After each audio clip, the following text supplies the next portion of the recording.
Welcome back to another episode of Rock Boys Football, the age-old offseason question.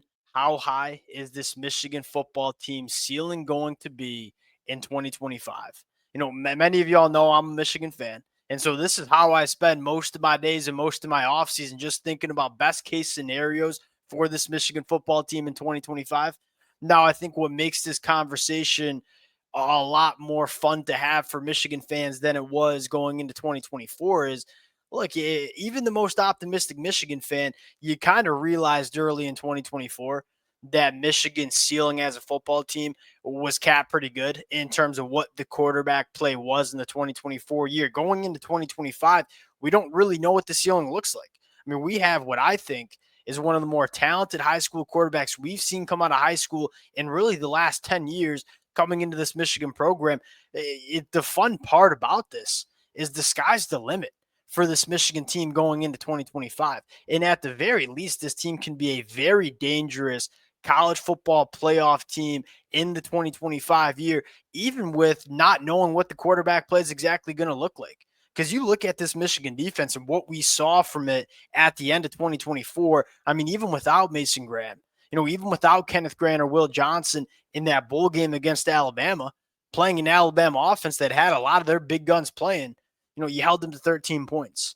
And then you go a couple of weeks earlier, you go on the road to Ohio State, play one of the offenses that just seems unstoppable right now in the college football playoffs. You hold them to 10 points. Like this defense, especially if Wink Martindale comes back for year two, this defense can be elite. There's no question mark about that. Now the conversation is what needs to happen with this offense going into 2025 for Michigan to reach their ceiling.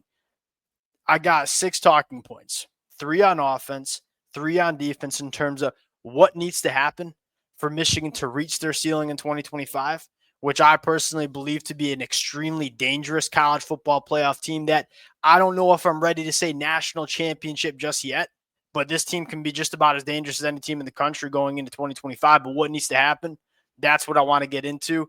Before we get into it, as always, to the Michigan fans, let it fly in the comment section. Look, it's the middle of January. We're kind of having fun with some of these conversations. Am I being too high on Michigan? Let me know. Appreciate you guys rocking with it. To the Michigan fans, the amount of support y'all have shown the boys over the last couple of weeks and months, it's been amazing. Can't thank you guys enough. If y'all do enjoy the content, consider subscribing to the channel.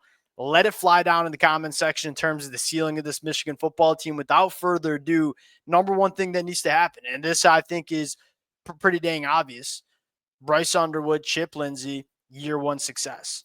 Right, you look at Chip Lindsey, I think one of the big reasons that Sherrone Moore decided to go with Chip Lindsey was he felt like Chip Lindsey was the guy that could maximize a kid like Bryce Underwood. Right, Chip Lindsey, everywhere he's been, he's done really, really well with quarterbacks. He's developed a really good rushing attack as well to help quarterbacks out. You make no mistake about it, there's going to be a quarterback battle in spring practice and fall camp. Bryce Underwood is not going to walk into this Michigan program and just be given the quarterback one job. But you make no mistake about it, when you talk about the ceiling of this Michigan team in 2025, it's with Bryce Underwood leading this Michigan offense. And that's not a knock on Mikey Keene.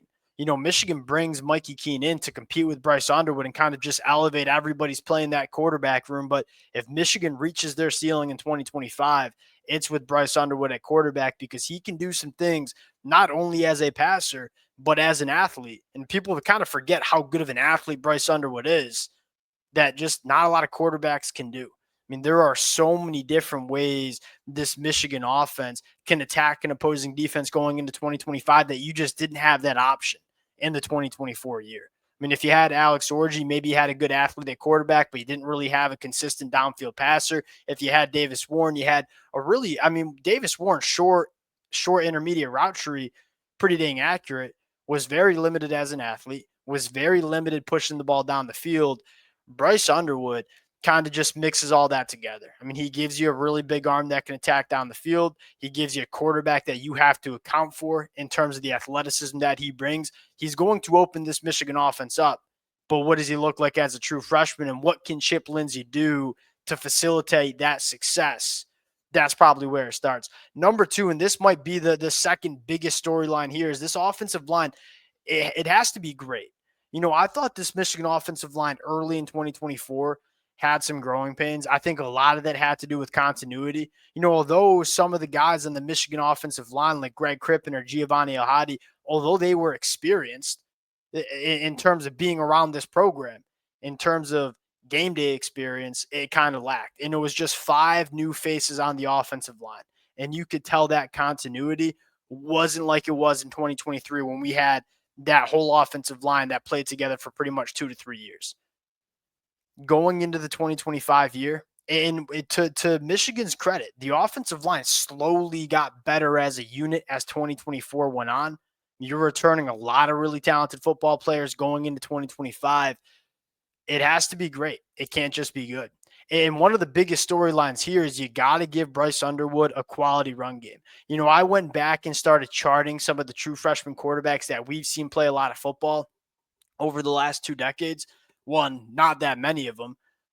The quarterbacks that had success as true freshmen normally had good run games to work with. And I think this run game with Jordan Marshall and Justice Haynes in the backfield, it can be good.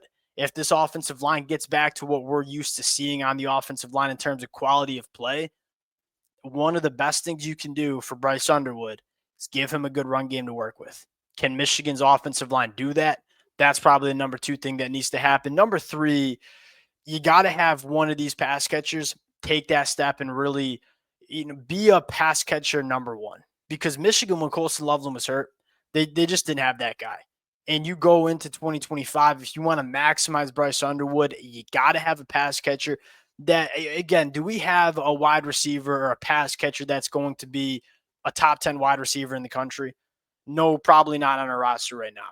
But can we have a wide receiver step up and be an all Big Ten caliber guy? Yeah, I think there's some names that can step up. Now, who are those names going to be? I think you first look at Freddie Moore, what he did in that bowl game against Alabama, the short spurts of really impressive play from Freddie Moore. Can we get that consistently in 2025? Him going into year 3 of his Michigan career? Can a guy like Donovan McCulley or Anthony Simpson coming in through the transfer portal be those guys? My name might be Andrew Marsh. Andrew Marsh, to me, one of the things that stands out with Andrew Marsh is, yeah, he's a freaky athlete. That's why he's a top 100 prospect coming out of high school. But he was such a polished route runner at the high school ranks. That was the thing I loved most about Andrew Marsh is you turn on Andrew Marsh's senior year and say, that's a high school football player that's running routes like he's been 3 years in college. And I think, secondly, you look at all the true freshmen at wide receiver that had a ton of success in 2024. I don't think it's crazy to look at Andrew Marsh and say, hey, can you be the number 1 pass catcher for this Michigan program in 2025? You talk about sealing in this pass catcher room, Andrew Marsh might have the highest. And I don't want to forget about guys like Marlon Klein and Hogan Hansen, who certainly can be contributors as well.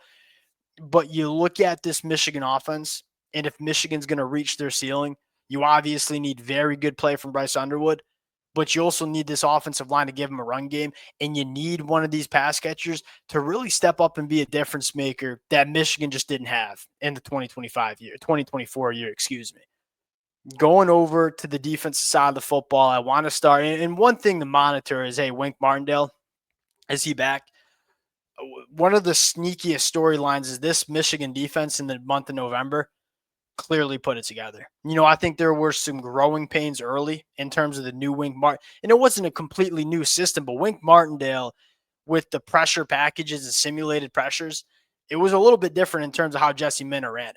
And so there were some growing pains in terms of Michigan mastering what Wink wanted them to do. The end of November, that Michigan, there wasn't a better defense in the country than what we saw from Michigan the last couple of weeks, right? Against Ohio State, against Northwestern, against Alabama. That defense was playing on another level. Wink Martindale ideally coming back for one more year would be huge for this defense. Now, what needs to happen for Michigan to reach that next level? Number 1, havoc turned into negative plays. Michigan, I was looking at some numbers. This is a crazy number here. Michigan had 169 quarterback hurries in the 2024 year. That almost led the country. When you look at Ohio State threw 15 games, so 2 more games than Michigan. Ohio State had 166 quarterback hurries. And so Michigan is in their 13 games than Ohio State has had in their 15 games. Now, the difference is Ohio State, when they had their opportunities to create negative plays, They sacked the quarterback 11% of the time. That's number one in the country. Michigan was at 7.6%. That was 38th in the country. Michigan's pass rush was not bad. It was extremely disruptive. But one of the things that Michigan can do to kind of reach that next level is, hey, when we're getting pressure on the quarterback, can we finish those pass rushes? Can we create those negative plays? Can we create those second and third and longs, those game-changing plays? That's what you're looking for Michigan to do. And I think the second thing kind of off that conversation is turnovers. 1.4 turnovers per game. It was 50th in the country. It's not bad, but there were a lot of opportunities for Michigan to maybe make some game-changing plays. And you saw them do it towards the end of the year, right? Northwestern, Alabama, Ohio State. That was when Michigan was creating those game-changing plays. That was when Michigan was winning football games. Earlier in the year, you didn't see as many of those turnovers. Can we continue that trend as well? So when we're being disruptive, can we create those sacks? And can we create those turnovers more consistently in the 2025 year? Number five, or I guess number two for defense. Young secondary stepping up. One of the biggest conversations here is Rod Moore. If Rod Moore comes back, I am very bullish on the secondary. And I'll be bullish on it regardless, because I think there's a lot of young talent, but it's a lot of talent that's young and not too experienced, right? Jair Hill, one of the more experienced cornerbacks, and he's only going into year 3. Kind of started the back half. Well, it was kind of a spot starter for Michigan in 2025 or 2024. Was very solid, but that's about as experienced as you get if you don't factor in Rod Moore. You talk about Zeke Berry, where he kind of factors in. You talk about Josiah Edmond. You talk about potentially true freshman Shamari Earls. Talk about TJ Metcalf coming into the portal. It's going to be some new faces. It's going to be some young faces. Can it come together and be a good unit? Again, Rod Moore coming back, I think would be a massive storyline, because one of the things about Rod Moore is when he comes back, it's not only a really good safety.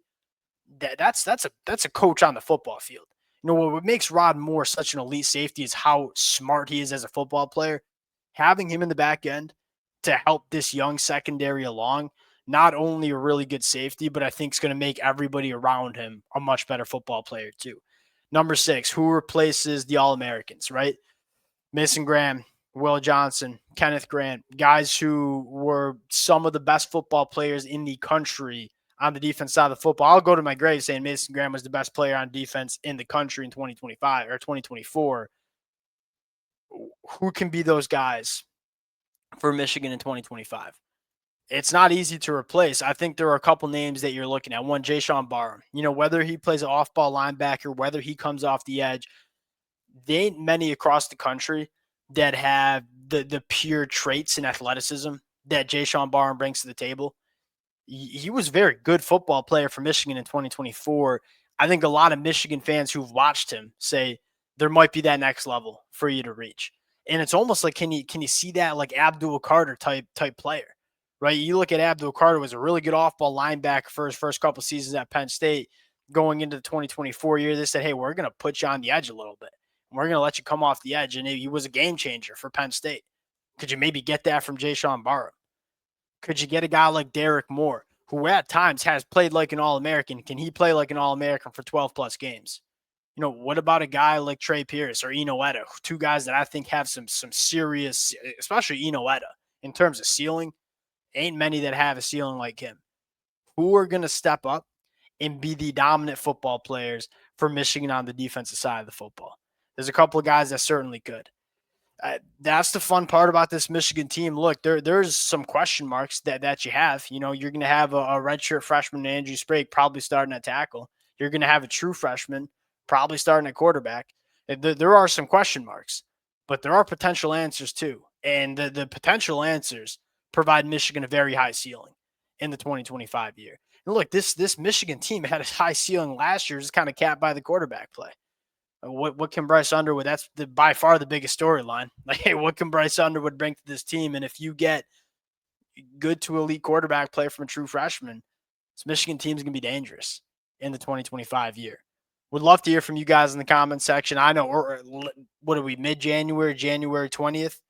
Getting a little aggressive here. Would love to hear from y'all in the comments section. Appreciate you guys rocking with it. If y'all do enjoy the content, consider subscribing to the channel. We'll talk to y'all later.